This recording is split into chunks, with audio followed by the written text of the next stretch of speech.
Hello everyone, my name is Shibam and welcome back. So from today onwards we are going to start with the SQL series, and today we are going to understand some of the basics of SQL. Like what is SQL, what is database, what are the different components whenever we are dealing with a database. Okay, let's get started. So before we understand SQL, so what exactly is an SQL? So SQL is a programming language, we can say. SQL stands for the Structured Query Language. What is it? It's a medium of communication between a database and a user. Let's say that I want to store a huge quantity of data. It can be in the terabytes or even more than that. I can't just store such a large data in my local drive, right? Okay, it's practically even though it's possible, but storing such a huge number of data is not a very logical thing. So, where can we store such a huge quantity of data? We can store it in a permanent place, which we call it a database. So, the way for us to store that data to a database and to communicate that information, what to store and what exactly is to store, can be done through an SQL.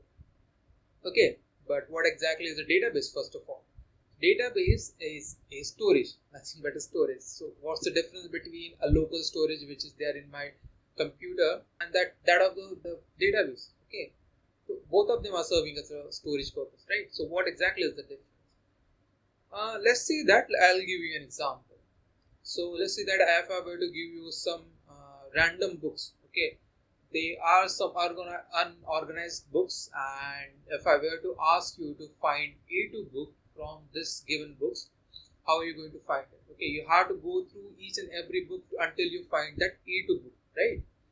Now let's say that I give you a bookshelf which has all these books arranged based on their alphabetical order. Let's say that A1, A2. There are separate sections for a book which is starting with a certain alphabet. So now if I were to ask you to find that A2 book from this bookshelf, is it that hard? No, you can do it instantly, right? So earlier process, when you have to find the A2 book from an unorganized book set, it was taking a time and it was a tiring process. Against a process where you are getting an organized and structured set of data and you want to perform some operation, that is searching of data, or even just let's see that if I want to add a book, if I'm getting any book, I'm not just going to pile up in the that book, right? So in bookshelf I have to arrange that. I can arrange that book properly. So once we have a data in a much organized and structured way, it becomes much more easy for us to manage that data, and the same thing can be provided by our databases. Is it the only thing? No. There are a lot of advantages being provided by database. What are these advantages? We can number them. So firstly, one we can say, which we talked about, that is storing a scale data. I mean, let's say that I want to store a 5 terabyte of data today, then I can store it, and let's say that at the midnight I'm having a requirement that again 10 terabyte of data I want to store it. Okay, local system we can't have it as and when we want, but in case of database we can have it, we can scale it instantly. Second thing is storing data in a much more structured way. Third is the security. So in case of the database, you can have much more precise access control. What do you mean by that? You can control which user can control how much of data in your from your database, and what exactly what are the privileges you want to give it to him so that he can have a certain accesses. He can either read data or he can add modify data as well. So such kind of a security measures we can take in case of the database. Okay, and there are a lot more, but these three are main. We can have at least understanding of what's the difference between a local storage and a database. Okay, we have a little bit understanding of what is database. That is a organized structured data store, right?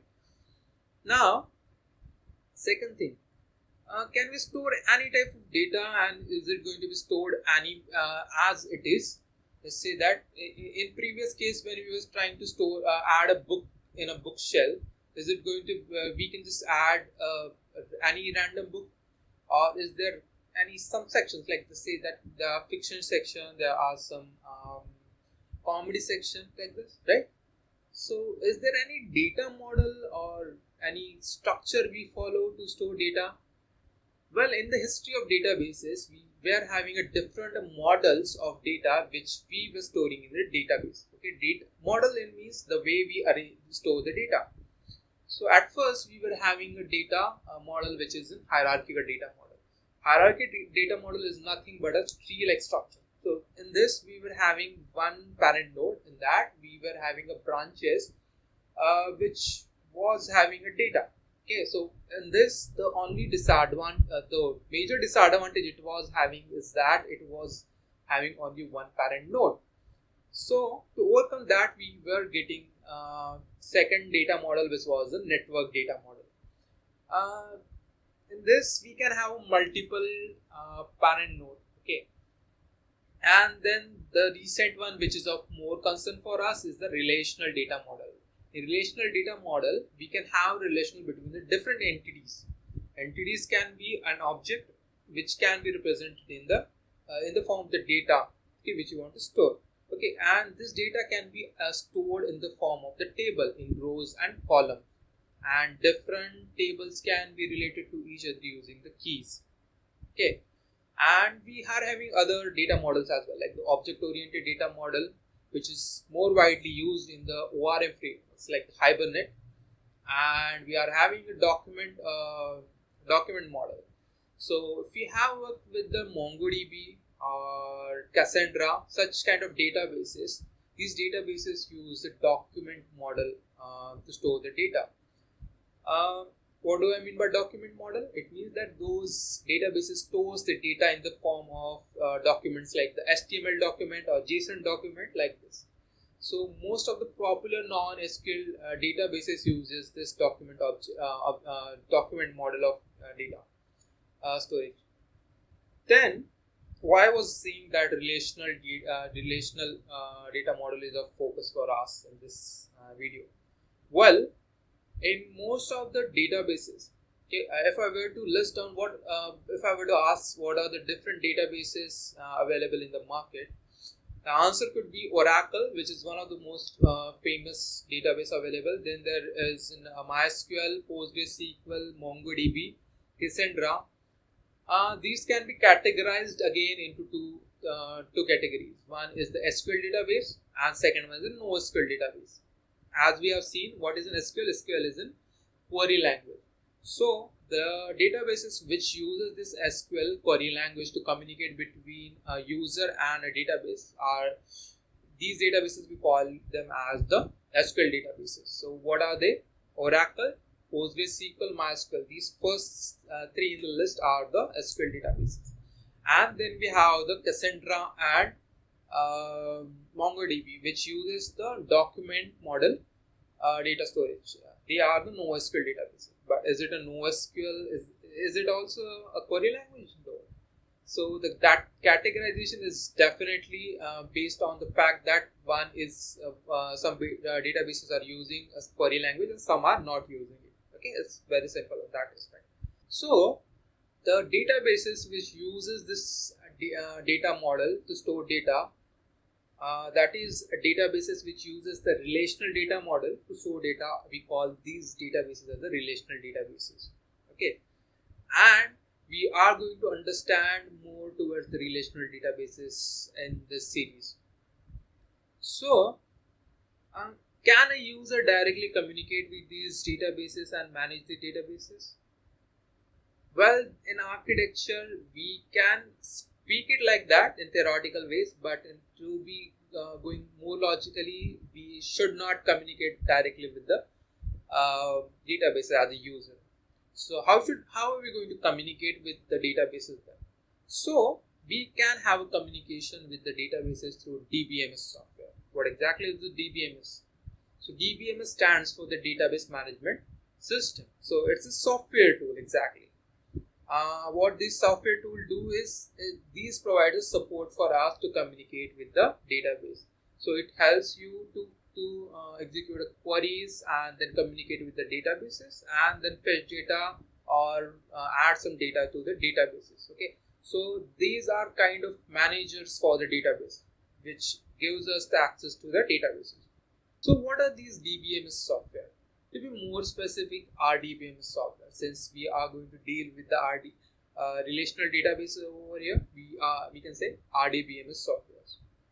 So these RDBMS software, how exactly do they communicate with database whenever user want to fetch some data or add some data?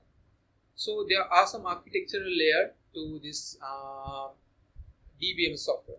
Okay, so there are basically three tier architecture. We can say there are three categorization. One is on one tier architecture, second two tier architecture, and three tier architecture.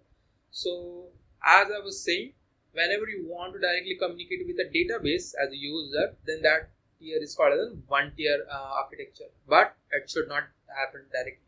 That is, user should not directly communicate with the database. Okay, there are some security threats and other things as well, which is why, logically speaking, we are having only two architecture which is of concern to us. One is a two-tier architecture and second is the three-tier architecture. So in the two-tier architecture, between a user and a database, there exists a layer which we call as an application layer. So we can have a different security measures in this application layer. Okay, and there is a three-tier architecture where we are having a GUI or presentation layer in between application layer and a user. So it's going to be like this: user and user. Then there is a presentation layer. Then we are having an application layer. Then there is a database. So presentation layer adds a more abstraction towards a database. So let's say that if I were to give you a GUI, you can perform operations, but you won't be able to understand what exactly is happening behind the scenes, right? So that presentation layer adds a more of an abstraction on what's going on whenever we're trying to communicate with the database. So in the application layer, we can have an JDBC APIs, which is used to communicate with the database from user to database.